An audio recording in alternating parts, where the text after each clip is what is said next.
In 1956, Father Noiret and Jacques were diligently performing their daily duties at a church located in Tarascon, France. During their investigation of a disturbance, the father noticed that the holy water had evaporated and caught a glimpse of Valak, a malevolent entity taking the form of a nun staring at them with blazing eyes. A horrifying incident unfolded as Father Noiret was mysteriously lifted into the air, set ablaze, and tragically met his demise. Throughout this ordeal, Jacques was left in shock, clutching onto the priest's rosary. A shadowy figure resembling the demon nun seemed to merge with a mysterious man as he left the church. Following the harrowing events at St. Cartha's Monastery, Sister Irene relocated to serve in a convent in Italy, while Maurice found employment at a boarding school in France. At the school, Maurice formed bonds with a young Irish girl named Sophie, as well as a teacher and her mother Kate. One day a delivery girl came with some goods to the school.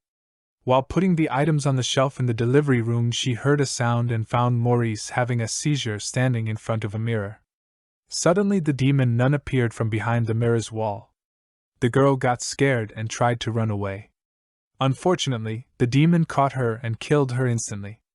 Irene, on the other hand, experienced a peculiar vision in which Maurice implored her for help.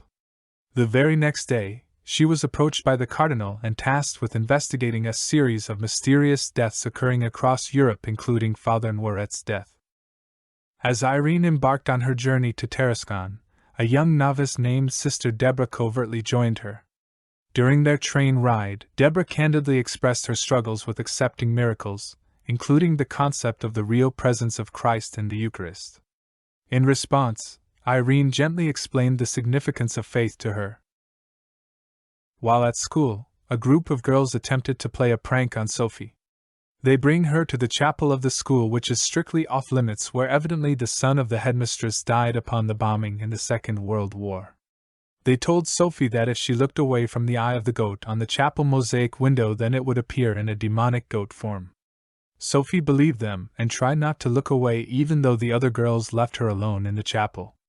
The demon nun appeared behind her, but she didn't see anyone while turned back.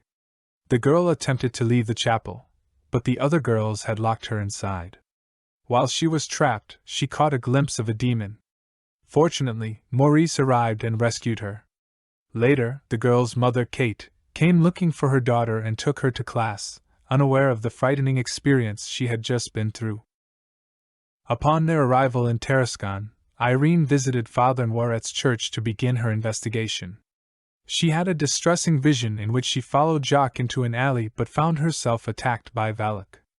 The following morning, Deborah revealed that she had met Jacques, who had entrusted her with Father Noiret's rosary. Simultaneously, at the boarding school, Sophie's mother Kate thanked Maurice for saving her daughter from the bullying girls. Later that time, Sophie encountered the demon nun's presence again by following some demonic figure who looked like her mother. One night, the headmistress of the school heard a sound, and upon investigation she found Maurice in front of the closed door of the chapel, disoriented. Maurice left for his room after gaining consciousness, but Madame Headmistress went inside the chapel hearing the sound of her dead son's voice. She got attacked and met an unfortunate death by her son's demonic spirit, who seems under control of Valak. The next morning Kate found her dead body inside the chapel.